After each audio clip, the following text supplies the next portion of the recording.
Virus 13, Chapter 24. They told you what? That since they were operating under a government contract, they had a legal right to maintain a quarantine to protect vaccine production, mumbled Monroy. Now the statement sounded so stupid he didn't even believe what he was saying. He wished he hadn't listened to Mac. What does that even mean? That they are above the law? That's complete horseshit. I can't believe you two accepted that answer. I should have Logan's DNA sample at my desk right now. But a thick worm of a vein sprouted on our director's forehead. Mac interjected. Director Zelensky, it was a legitimate reason. If we broke the quarantine, we could have jeopardized the vaccine that we're in desperate need of. I didn't think it would be prudent to disrupt Gene Firm unless absolutely necessary. The director grimaced and ground his fingertips into his forehead.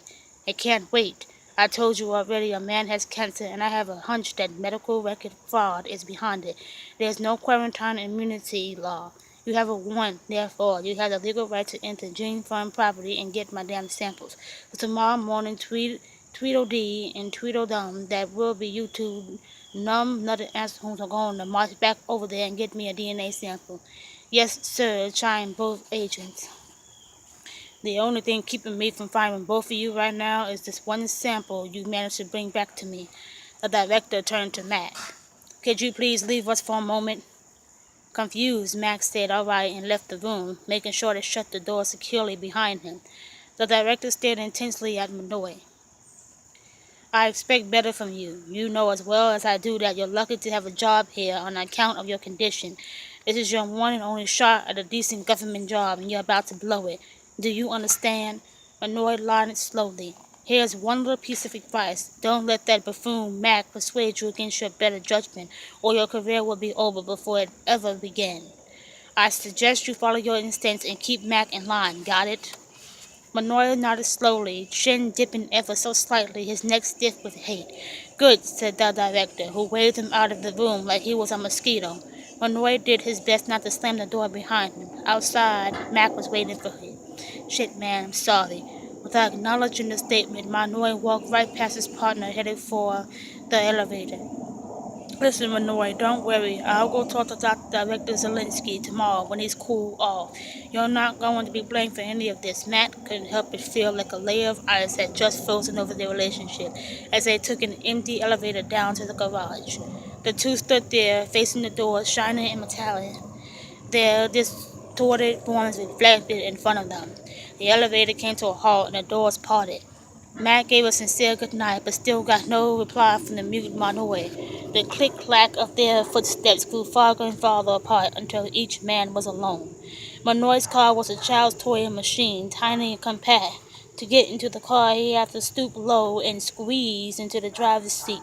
He pushed the ignition button and the engine quietly purred to life.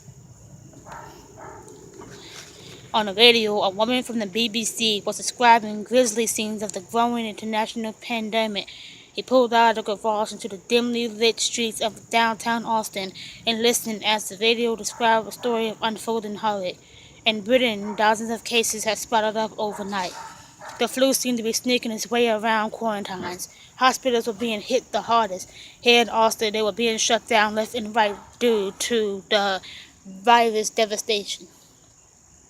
With all of this bad news on his mind, his feet became heavier, accelerating the car forward. He zipped beneath passing streetlights that filled his car, the pulses of unnaturally orange light. Unlike McDonald, no wife, kids, no cold dinner awaited his return, only the maddening solitude of an empty apartment. To Pat's relief, he did not have sleep apnea, but he was the exception.